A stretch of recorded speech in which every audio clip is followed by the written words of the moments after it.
నమస్తే. పవన్ కళ్యాణ్ గారికి టీడీపీకి మధ్యలో అంటే జనసేనకి టీడీపీకి మధ్యలో పైన వాళ్ళు అంటే పవన్ కళ్యాణ్ గారు, చంద్రబాబు నాయుడు గారు, లోకేష్ గారు బలవంతంగా కలిసి ఉంటున్నారు. కానీ వెనకున్నటువంటి క్యాడర్ ఏదైతే ఉందో అది అంత హ్యాపీగా లేరని అన్ని మీడియాలు చెప్తున్నాయి. నేను చెప్పింది కాదు. ఇది ఎలా ఉంటుందంటే ఇద్దరికి పెళ్లి చేసినప్పుడు భార్య భర్తలు ఇద్దరు బలవంతంగా కలిసి ఉంటారు. కానీ వెనక కుటుంబాలు ఉంటాయి కదా, ఈ కుటుంబాలు వాళ్ళకి అంటే నష్టం లేదు, వాళ్ళ కుటుంబం అంటే వీళ్ళకి ఇష్టం లేదు. సో కుటుంబాల మధ్య గొడవ, ఇద్దరు పెళ్లి వల్ల కుటుంబాల మధ్య గొడవ. అలాగే ఈ రాజకీయ పార్టీలు ఎలియన్స్లోకి వెళ్ళినప్పుడు పైనున్న నాయకులు వాళ్ళు ఏం చేస్తారంటే వాళ్ళు కలిసిపోతారు, రకరకాల కారణాల వల్ల కలిసిపోతారు. కుటుంబానికి వచ్చేటువంటి గొడవలు జరుగుతాయి, వీళ్ళ కుటుంబానికి వాళ్ళ కుటుంబానికి. ఇది TDP plus Janasena is not exemption. వాళ్ళిద్దరికీ గొడవ జరుగుతుంది అన్నమాట, వాస్తవం. ఓకే, పవన్ కళ్యాణ్ గారు నిన్న ఒకసారి ఎప్పుడూ మాట్లాడుతూ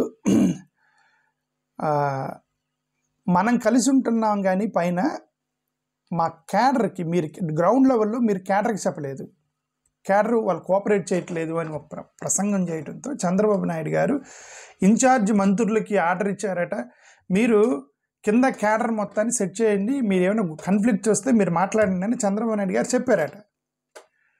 ఓకే, ఇది నిన్న మొదలైనటువంటి గొడవ అయితే సరే చంద్రబాబు నాయుడు గారు ఎదుగండి ఇన్ఛార్జ్ మంత్రులందరూ మీరు మాట్లాడండి అని అంటే వాళ్ళు సెట్ చేస్తారు. అది నిన్న మొదలైనటువంటి గొడవ కాదు. ఇది since they formed as alliance there was a problem between this two. గతంలో అక్టోబర్ 20, 2025లో పవన్ కళ్యాణ్ గారు అంటే జనసేన పవన్ కళ్యాణ్ గారి జనసేన టీడీపీ గవర్నెన్స్ స్టైల్ మీద డైరెక్ట్గానే విమర్శ చేశాడు. ఆయన క్రెడిట్ అట్రిబ్యూషన్ మీద మాట్లాడు. క్రెడిట్ అట్రిబ్యూషన్ అంటే పవన్ కళ్యాణ్ గారు చెప్పింది ఏంటంటే ఏమన్నా క్రెడిట్ వస్తేనేమో లోకేష్కి చంద్రబాబు నాయుడికి క్రెడిట్ వస్తుంది, బ్యాడ్ నేమ్ వస్తే కూటమి మొత్తానికి బ్యాడ్ నేమ్ వస్తుంది, ఇది కరెక్ట్ కాదు, మమ్మల్ని ఎక్స్ప్లాయిట్ చేస్తున్నారు మీరు అన్నట్టుగా, అంటే ఇండైరెక్ట్గా అలాంటి మాట వచ్చే విధంగా ఆయన చెప్పారు. When things go well the credit goes to Chandrababu Naidu and his son, but when controversies erupt the entire alliance has to take the blame అని అన్నారనమాట. అని తెలుగులో, ఇంగ్లీష్ వాళ్ళు రాసింది ఇలాగే. ఓకే, అంటే he is not happy with the governance style. క్రెడిట్లో వాళ్ళకి క్రెడిట్ రావట్లేదు. ఆయన బాధ ఏంది, గవర్నమెంట్ ఒక మంచి డెసిషన్ తీసుకున్నప్పుడు టీడీపీ ప్రభుత్వం తీసుకున్నారు, లోకేష్ గారు తీసుకున్నారు, లోకేష్ గారు, చంద్రబాబు నాయుడు గారు అంటున్నారు, కానీ అక్కడ పవన్ కళ్యాణ్ పట్టించుకోవట్లేదు అని చెప్పి వాళ్ళ యొక్క ఉద్దేశం, అతని ఉద్దేశం అయి ఉండొచ్చు. బట్ వేరాజ్ ఏమైనా తప్పు జరిగితే కూటమి మొత్తం మీద వేస్తున్నారు అనేది అతను బహిరంగంగా చెప్పినట్టు 2005 అక్టోబర్లో, ఇది నవంబర్ అంటే లాస్ట్ మంత్లో, మళ్ళీ అక్టోబర్ 2025లోనే లాస్ట్ మంత్లోనే ఇంకొక కాంట్రవర్సీ కూడా వచ్చింది. లూలు గ్రూప్ ల్యాండ్ డీల్కి సంబంధించి క్యాబినెట్ రిజర్వేషన్స్ గురించి కామెంట్ చేశాడు. క్యాబినెట్ మీటింగ్లో పవన్ కళ్యాణ్ గారు ఏమన్నారు, strong reservations about the TDP government's decision to lease prime land in Vijayawada, Visakhapatnam, Mallavalli to the Lulu group at cheap prices, throwaway prices. ఆయన ఏమంటే bending rules, excessive concessions correct కాదు అని చెప్పి పవన్ కళ్యాణ్ చేసినటువంటి ప్రశ్న ఎవరిని, చంద్రబాబు నాయుడు గారిని. అంటే అతను డిస్ప్లెజర్ చేశాడు. ఓకే, మూడోది గతంలో ఏప్రిల్ 2025లో ఒక కామెంట్ కూడా చేశాడు పవన్ కళ్యాణ్ గారు, propping up TDP during alliance formation day speech. Alliance formation day అని ఏప్రిల్ 2025లో ఒకటి పెట్టారు. జేఎస్పీస్ ఫార్మేషన్ డే సెలబ్రేషన్స్ అని ఏమన్నా అంటే మొన్న టీడీపీని మనమే నిలబెట్టామన్నారు. We propped up TDP just recently, అంటే టీడీపీ పడిపోతే మనమే నిలబెట్టామన్నాడు అనమాట. దాంట్లో తప్పేం కాదు, అతను అండగా నిలబడ్డాడు టీడీపీకి. దాంట్లో అంటే మనం నిలబెట్టాము అనేది ఏమో మనకు చెప్పలేము, కానీ బట్ అతను హెల్ప్ చేశాడు అన్న దాంట్లో మాత్రం అది అబద్ధం ఏం లేదు. His contribution is there to for TDP to overcome, to bounce back. His contribution 100% ఉంది దాంట్లో. ఓకే, ఇక టీడీపీ వాళ్ళు వీళ్ళందరూ అంటే మీకు కృతజ్ఞత లేదు అని చెప్పి ట్రోలింగ్. ఏం చేసినప్పుడల్లా టీడీపీ వాళ్ళు ట్రోలింగ్ అతన్ని. Public criticism of law and order గురించి జూన్ 2025 మార్చి నుంచి జూన్ 2025లో ఇప్పుడు పబ్లిక్ లా అండ్ ఆర్డర్ గురించి అదే హోమ్ మినిస్టర్ నా మాట వింటలేదు, పోలీసులు నా మాట వింటలేదు. మన రీసెంట్గా డీజీపీకి ఆయనకి సంబంధించి ఏదో అక్కడ లోకల్ డిఎస్పీకి సంబంధించి ఆయన నా మాట వింటలేదు, నేను అడిగిన వాళ్ళని వింటలేదు, ఇవన్నీ చేసుకుంటూ వచ్చాడు గతంలో. ఈ కాంట్రవర్సీలన్నీ కూడా ఆయన ఎక్స్ప్రెస్ చేశాడు పవన్ కళ్యాణ్ గారి గతంలో. That means he has issues with in alliance. అతనికే సఫకేషన్ ఉంటే ఇక కార్యకర్తలు ఎంత సఫకేట్ అవుతారో ఒకసారి మీరు అర్థం చేసుకోండి. ఓకే, దేంట్లోనైనా సరే ఇప్పుడు ఆయన డైరెక్ట్గా గవర్నెన్స్ అండ్ క్రెడిట్ మీద you are taking the credit but blames coming to me అన్నట్టుగా మాట్లాడు. ఒకటి లూలు గ్రూప్ డీల్ గురించి అంత చీప్ ప్రైస్కి ఎలా వేస్తారు అని అంటే అర్థం ఏంటి? కూటమిలో చర్చ జరగలేదని కదా అర్థం. When the TDP government is giving lands to different companies, that is not a collective decision అని అర్థం. That's a one sided decision అని అర్థం. మోర్ ఓవర్ ప్రాపింగ్ అప్ అంటే అదే మేము నిలబెట్టామన్నాడు.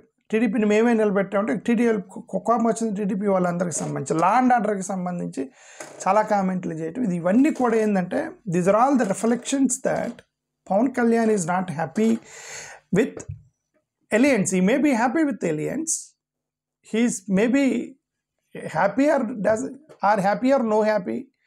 He doesn't have option. Okay, he doesn't have option. He knows that ఇప్పుడు ఆయన బయటికి వెళ్తే బీజేపీ ప్లస్ జనసేన కలిసి తను ఫార్మేషన్ చేయాలి. ఒకవేళ కూటమి నుంచి బయటికి వెళ్తే బీజేపీ జనసేన కలిసి పోటీ చేయాలి రాష్ట్రంలో. అది అతను చేస్తాడని నేను అనుకోవట్లేదు. ఓకే, ఒకవేళ అది చేసిన ఎంతవరకు సక్సెస్ అవుతాడో తెలియదు. సో ఎన్ని సమస్యలు ఉన్నాయి, there are so many problems for Pawan Kalyan. Okay, so నేనేమన్నానంటే ఇతనికే ఇంత కష్టంగా ఉంటే ఇక గ్రౌండ్ లెవెల్లో కార్యకర్తల పరిస్థితి ఏంటి అనేది ఒక ఇష్యూ. వీళ్ళందరూ బలవంతంగా ఎలయన్స్లో ఉన్నారు. మొన్న లోకేష్ గారు బీహార్ వెళ్ళారు. బీహార్ ఎందుకు వెళ్ళారు లోకేష్ ప్రసంగం ఇవ్వడానికి బీహార్ ఎన్నికలకి ఎందుకు వెళ్ళారు? చంద్రబాబు నాయుడు గారు వెళ్ళలేదు, పవన్ కళ్యాణ్ గారు వెళ్ళలేదు, లోకేష్ని మాత్రమే పిలిచారు బీజేపీ వాళ్ళు. నాకు తెలియదు పవన్ కళ్యాణ్ గారు వెళ్ళారు లేదు నాకు తెలియదు, లోకేష్ని మాత్రం పిలిచారు. వాళ్ళు ఎందుకు పిలిచారు లోకేష్ గారిని? వాళ్ళ గతంలో ఒక రూమర్ వచ్చింది, బీహార్లో కనుక గెలిస్తే టీడీపీ వెళ్ళి ఇండియా బ్లాక్లో చేరిద్దని వాళ్ళు అన్నారు, కాంగ్రెస్ వాళ్ళు అన్నారు. ఎక్కడ? బీహార్ ఎన్నికలప్పుడు మీరు కనుక బీహార్లో గెలిపించండి, టీడీపీ గవర్నమెంట్ పడగొట్టి ఇండియా బ్లాక్లోకి వస్తారని ఎవరో ఒక కాంగ్రెస్ నాయకురాలు చేసి కామెంట్ అక్కడ, నితీష్ కుమార్ వీళ్ళందరూ వస్తారని. ఇప్పుడు మోడీ గారు టెస్ట్ చేశాడు లోకేష్ గారిని. ఇదేంటి వాళ్ళు గెలిస్తే టీడీపీ అటు వెళ్ళిద్దా, నువ్వే వచ్చి ప్రచారం చేయమన్నారు ఆయన. ఇప్పుడు చంద్రబాబు నాయుడు గారిని పిలవలేదు. ఎందుకు? మోడీ గారు పార్టీ మొత్తం లోకేష్ చేతిలోకి వెళ్తుంది, లోకేష్ రన్ చేస్తున్నాడు పార్టీని అని చెప్పేసి మోడీ గారికి సమాచారం ఉంది కాబట్టి. So they're trying to take Lokesh in to their close circles. ఏమంటారు, ఢిల్లీలో క్లోజ్ సర్కిల్స్లో చంద్రబాబు నాయుడు గారు ఇక ఆయన పని అయిపోయిందని కొడుకుని తీసుకుంటున్నారు. ఎందుకంటే of course that is true that this party is in the hands of Lokesh after Chandrababu Naidu garu. So they are taking him into one of the members as their close associates. ఇప్పుడు డౌట్ అతని మీదే ఉంది. ఎందుకు ఆమె ఎవరు కామెంట్ చేస్తుంది ఇండియా బ్లాక్లోకి వెళ్ళిద్దని. అచ్చా India బ్లాక్లోకి వెళ్తారా, గెలిస్తే నేను అతన్నే పిలిపించి నేను ప్రచారం చేపిస్తానని ఇప్పుడు లోకేష్ని పిలిపించి ప్రచారం చేయించారు. అక్కడ చంద్రబాబు నాయుడు గారు బాగాలేదు, ఏను పోలే. అదే జరిగింది ఢిల్లీలో. అదర్వైజ్ లోకేష్ని ఎందుకు వచ్చి ప్రచారం చేయమంటారు? చంద్రబాబు నాయుడు గారి కన్నా ఆయనకు 14-15 ఇయర్స్ అని అక్కడ బీహార్ జనాలకు తెలుసు. చంద్రబాబు నాయుడు గారు బీహార్ జనాలకు తెలుసు. పవన్ కళ్యాణ్ ఆయన సినిమా స్టార్ అంట, సనాతన ధర్మం అంటే అని చెప్పి రీసెంట్గా మహారాష్ట్ర అక్కడెక్కడ కొంతమంది తెలుసు. లోకేష్ గారు ఎవరికి తెలుసు బీహార్లో? ఆయన ఎందుకు పిలిచారు ప్రచారానికి రమ్మని? హీజ్ అ టెస్టింగ్ అంతే. మోడీ గారు అతన్ని టెస్ట్ చేశాడు లోకేష్ గారిని, మీరు వచ్చి ప్రచారం చేయండి అని అన్నారు. చేస్తాడా లేదా అని. ఎందుకంటే వాళ్ళు ఇండియా బ్లాక్లోకి వెళ్తాను భయం ఉంది, బీజేపీకి సంబంధించి. వీళ్ళందరికీ కూడా ఒకరికొకరికి అనుమానాలు, భయాల మధ్య కాపురాలు చేస్తున్నారు. బాధలు, అనుమానాలు, భయాలు కాపురాలు చేస్తున్నారు. Of course family will be, even భార్య భర్తల మధ్య కూడా చాలా గొడవలు అవన్నీ కలిసి ఉంటారు. ఓకే, కొట్టుకుంటానే కలిసి ఉంటారు భార్య భర్తలు. ఫ్యామిలీ తెలుసుకోవాలి ఫ్యామిలీ. ఓకే, వాళ్ళు నిజంగా ఫ్యామిలీగా తీసుకుంటే పర్లేదు వెనక. బట్ ఈ ఫ్యామిలీలో ఎవరో ఒకరు టక్కన సఫర్ అవుతారు. ఫ్యామిలీలు అందరూ కలిసి వ్యాపారం చేసి మొత్తం కూడా పైకి వచ్చిన తర్వాత ఒకరు సఫరర్ ఉంటారు. ఫ్యామిలీలో ఎప్పుడైనా సరే ఒకరు సఫరర్ ఉంటారు ప్రతి ఫ్యామిలీలో. పెద్దోడు చిన్నోడు కష్టపడి పనిచేసి ఒక 100 కోట్లు సంపాదిస్తే పెద్దోడు 80 కోట్లు తీసుకొని చిన్నోడికి 20 కోట్లు పడేసి పోయాడు అనుకోండి. ఇంజస్టిస్ టు చిన్నోడు. లేదా అన్నా చెల్లెలు ఇద్దరు కలిసి పనిచేసి తర్వాత చెల్లెలకి అన్యాయం జరిగిందని ఈ మధ్య చాలా బయటకు వస్తున్నటువంటి ఇష్యూస్ కదా, రైట్? చాలా ఇప్పుడు దేశంలో చాలామంది చెల్లెళ్ళు మగ అన్యాయం జరిగిందని రోడ్ల మీద పడుతున్నారు. ఓకే, సో ది ఫ్యామిలీస్లో ఏంటంటే వన్ సఫరర్ ఉంటారు. అలాగే ఎలయన్స్లో కూడా వన్ సఫరర్ ఉంటారు. ఆ సఫరర్ ఎవరనేది రేపొద్దున విడిపోయినప్పుడు తెలిసిద్ది. ఈలోపు వాళ్ళు ముగ్గురు కలిసి కట్టిన తర్వాత రేపొద్దున ఎలయన్స్ విడిపోతే ఎక్కువ డ్యామేజ్ ఎవరికి జరిగింది ఈ ఎలయన్స్ వల్ల అనేది ఆ రోజు తెలిసింది, ఈ రోజు తెలియదు. Let us wait for that day.